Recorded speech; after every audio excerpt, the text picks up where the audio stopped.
എല്ലാവർക്കും നമ്മുടെ പുതിയ വീഡിയോയിലേക്ക് സ്വാഗതം. ഇന്നത്തെ നമ്മുടെ റെസിപ്പി ഈവനിങ് ചായയുടെയൊക്കെ കൂടെ നമ്മുടെ അടുക്കളയിലുള്ള സാധാ ചീരകൾ വെച്ചിട്ട് നല്ല അടിപൊളിയായിട്ട് ചെയ്തിട്ടെടുക്കാൻ പറ്റിയൊരു സ്നാക്സ് ആണ് കേട്ടോ.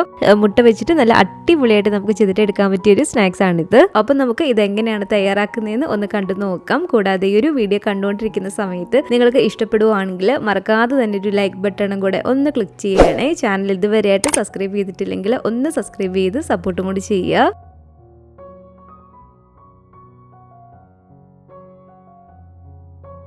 അപ്പോൾ ഈ ഒരു സ്നാക്സ് റെഡിയാക്കി എടുക്കാൻ വേണ്ടിയിട്ട് ആദ്യം തന്നെ ഞാനിതിലേക്ക് ഒരു 5 കോഴിമുട്ട ഇതുപോലെ ഒന്ന് പുഴുങ്ങിയെടുത്തിട്ടുണ്ട് കേട്ടോ. ഒരു 5 മുതൽ ഒരു 6 മുട്ടയൊക്കെ നമുക്ക് ഇതിലേക്ക് പുഴുങ്ങിയെടുക്കാവുന്നതാണ്. ഇനി ഇതുപോലെ ഒരു പാനിലേക്ക് നമുക്ക് കുറച്ച് വെളിച്ചെണ്ണ ഒഴിച്ചു കൊടുക്കാം.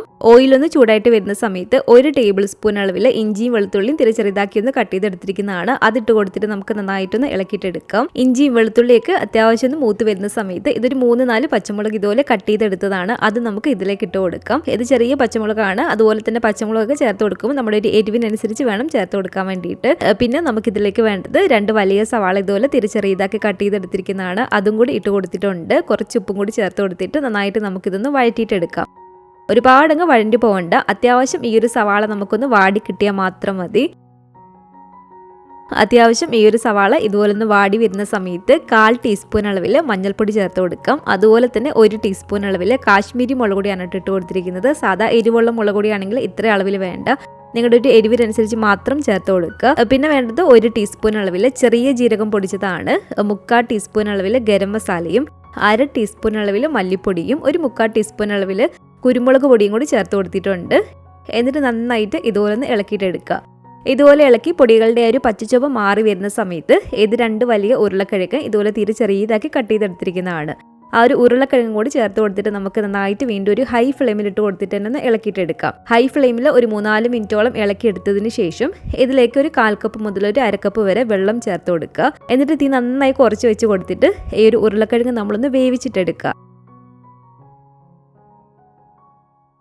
അപ്പോൾ ഇതുണ്ടല്ലോ ഉരുളക്കിഴങ്ങ് ഇതുപോലെ നന്നായിട്ട് ഞാനൊന്ന് വേവിച്ചെടുത്തിട്ടുണ്ട്. ഈ ഒരു സമയത്ത് ഇതിൻ്റെ ഉപ്പ് നോക്കിയിട്ട് ആവശ്യത്തിനുള്ള ഉപ്പും കൂടി ഇട്ട് കൊടുക്കാം. ഇതിലേക്ക് ഇനി നമുക്ക് നമ്മൾ നേരത്തെ പുഴുങ്ങി വെച്ചിരിക്കുന്ന ഒരു മുട്ടയില്ലേ, ആ ഒരു മുട്ടയും ഇതുപോലെ ചെറിയതാക്കി കട്ട് ചെയ്തിട്ട് ഇതിലേക്ക് ഇട്ട് കൊടുക്കാം. അതുപോലെ തന്നെ ഒരു 1-2 ടേബിൾ സ്പൂൺ അളവിൽ മല്ലിയിലയും കൂടി ഇട്ട് കൊടുത്തിട്ട് ഇതുപോലെ നമ്മൾ ജസ്റ്റ് ഒന്ന് ഇളക്കിയെടുത്താൽ മാത്രം മതി. ഇതുപോലെ ജസ്റ്റ് എല്ലാം കൂടി ഒന്ന് മിക്സ് ആകുന്ന രീതിയിൽ നമ്മളൊന്ന് ഇളക്കിയെടുത്താൽ മാത്രം മതി.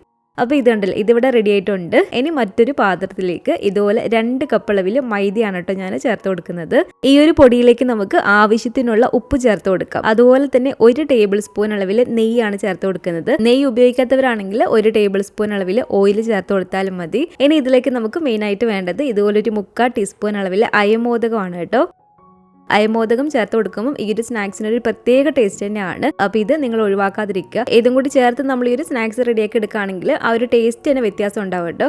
ഇതെല്ലാം ചേർത്തിട്ട് നമ്മൾ കൈവച്ചിട്ട് ആദ്യം നന്നായിട്ട് ഇതൊന്ന് മിക്സ് ചെയ്തിട്ട് എടുക്കുക. അതിനുശേഷം കുറച്ച് വെള്ളം ഒഴിച്ച് കൊടുത്തിട്ട് ഒരു മീഡിയം സോഫ്റ്റ് ആക്കി വേണം നമ്മളിത് കുഴച്ചിട്ടെടുക്കാൻ വേണ്ടിയിട്ട്. ഓവർ സോഫ്റ്റ് ആക്കി ഒരിക്കലും കുഴച്ചിട്ടെടുക്കരുത്. അങ്ങനെ നമ്മളിത് ഓവർ സോഫ്റ്റ് ആക്കി കുഴച്ചെടുത്ത് കഴിയുമ്പോഴത്തേക്കും എന്താണെന്ന് വെച്ചാൽ നമ്മളിത് പരത്തി ഫില്ലിംഗ് ഒക്കെ വെച്ച് കഴിയുമ്പോഴത്തേക്കും നമുക്കിത് മടക്കി എടുക്കാനൊക്കെ പ്രയാസമാവും.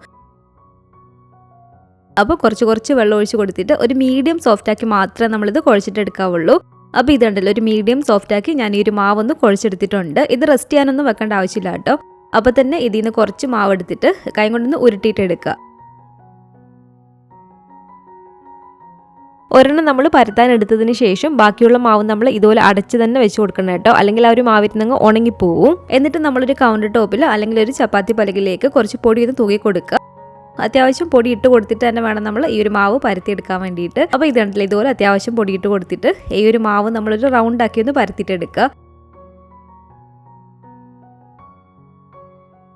ഇതുപോലെ ഞാനൊന്ന് പരത്തിയെടുത്തതിന് ശേഷം ഒരു റൗണ്ട് പാത്രം വെച്ചിട്ട് ഞാനൊന്ന് കട്ട് ചെയ്തും കൂടെ എടുത്തിട്ടുണ്ട്. അപ്പോൾ ഇതുണ്ടല്ലോ, ഇതുപോലെ നമ്മളൊന്ന് പരത്തിയെടുത്തതിന് ശേഷം ഇതിൻ്റെ ഒരു സെൻറ്റർ ഭാഗത്തായിട്ട് നമ്മളിപ്പോൾ റെഡിയാക്കി വെച്ചിട്ടുള്ള ഒരു മസാല ഇതുപോലെ ഒന്ന് വെച്ച് കൊടുക്കാം. ആദ്യം നമുക്ക് ഇതുപോലെ കുറച്ച് ടൊമാറ്റോ കെച്ചപ്പ് ഇതുപോലെ ഒന്ന് സ്പ്രെഡ് ചെയ്ത് കൊടുക്കാം കേട്ടോ.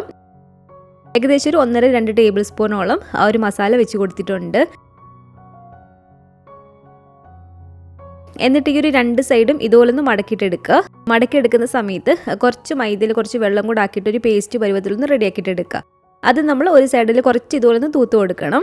ഇതുപോലെ നമ്മൾ മടക്കിയെടുത്തിട്ട് ഇതൊന്ന് മറിച്ച് വെച്ച് കൊടുക്കുക. ഇതുപോലെ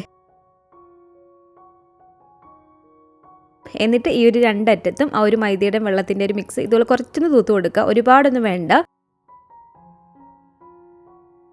അതിനുശേഷം ഈ ഒരു രണ്ടറ്റും ഇതുപോലെ നമ്മളൊന്ന് മടക്കിയെടുത്താൽ മാത്രം മതി.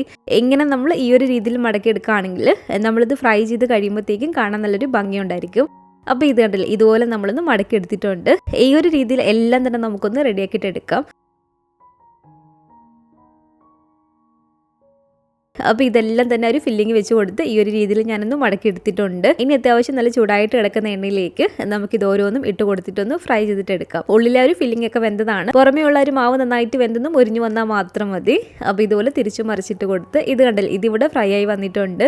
ഇത് നമുക്ക് എണ്ണയ്ക്കകത്ത് നിന്ന് എടുത്ത് മാറ്റിയേക്കാം. അപ്പോൾ ഇത് കണ്ടില്ല, നമ്മുടെ അടുക്കളയിലുള്ള സാധാ ചേരുവകൾ വെച്ചിട്ട് ചായയുടെ ഒക്കെ കൂടെ നമുക്ക് നല്ല ടേസ്റ്റി ആയിട്ട് തയ്യാറാക്കിയിട്ട് എടുക്കാൻ പറ്റിയ ഒരു ഈവനിങ് സ്നാക്സ് ആണ്.